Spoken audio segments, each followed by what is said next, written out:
계룡산 벽수선원입니다. 이번에 살펴볼 법문은 수지신시 광명당까지입니다. 백천삼매 도는 수라는 마지막 법문에서 우리는 귀중한 체험을 하게 되었습니다. 한순간에 알아보는 눈빛. 나의 인연이 닿는 것은 나도 어쩔 수가 없습니다. 인연 없는 중생이 구제받지 못하는 것은 내가 신심을 일으키지 못하고 있을 때입니다. 내 스스로가 자신을 돌이켜보지 못할 때에 그러했습니다. 내 자신을 돌이켜볼 기회가 만약 영영 주어지지 않는다고 할 것 같으면 우리는 암흑 속에서만 살 것입니다. 번뇌 속에서만 살 것입니다.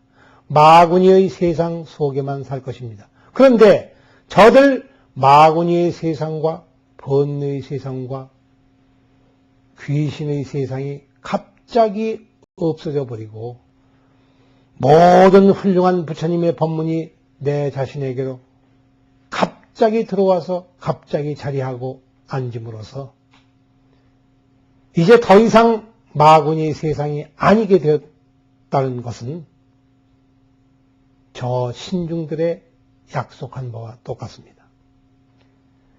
부처님 법이 있는 곳에는 저희가 있겠습니다 하는 얘기는 결국 뒤집어서 말하면 저희가 없으면 부처님 법도 없고 부처님 법이 없으면 저들도 없습니다.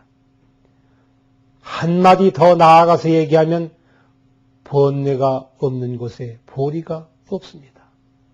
보리가 없는 곳에 번뇌가 없는 것과 똑같습니다. 무거운 짐진 사람들이 있기 때문에 홀가분한 사람들이 있는 것입니다. 해탈의 즐거움을 얻는 것은 아주 지겹고 힘든 나날이 있었기 때문입니다.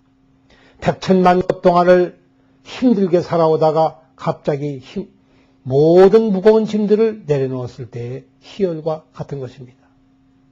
이것들은 누가 주는 것이 아닙니다.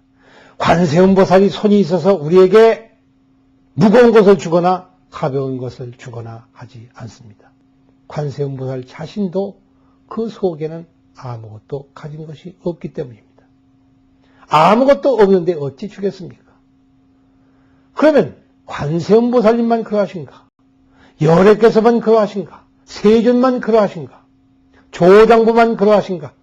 아닙니다. 우리 자신도 그렇습니다. 흔한 세상의 말로 빈손으로 왔다가 빈손으로 간다고 합니다. 아무리 많은 재산을 모아도 결국 갈 때에는 훌훌 벗어 던져야 됩니다. 올 적에 아무리 많은 것을 가지고 오고 싶지만 가지고 올 수가 없습니다. 우리의 몸도 마음도 본래 이와 같이 공성이어서 텅 빈 성품뿐이어서 여기에는 창고는 있는 것 같지만 집어넣을 물건이 없고 집어넣을 물건이 있는가 싶으면 창고가 없습니다. 아무리 쌓아놓아도 쌓인 흔적이 보이지를 않는다는 것입니다. 이리해서 백천만 가지의 모든 삼매를 한꺼번에 얻는 것은 내가 겪어내는 가지가지의 체험을 얼마나 순조롭게 얼마나 아름답게 우리 자신이 펼칠 수 있는가 하는 무한한 가능성을 열어주는 법문이었습니다. 꽃 한 송이가 예전에는 단순한 꽃 한 송이였지만 이제는 그냥 꽃송이가 아닙니다. 부처님 손이요, 부처님 눈이요, 부처님 법문이요.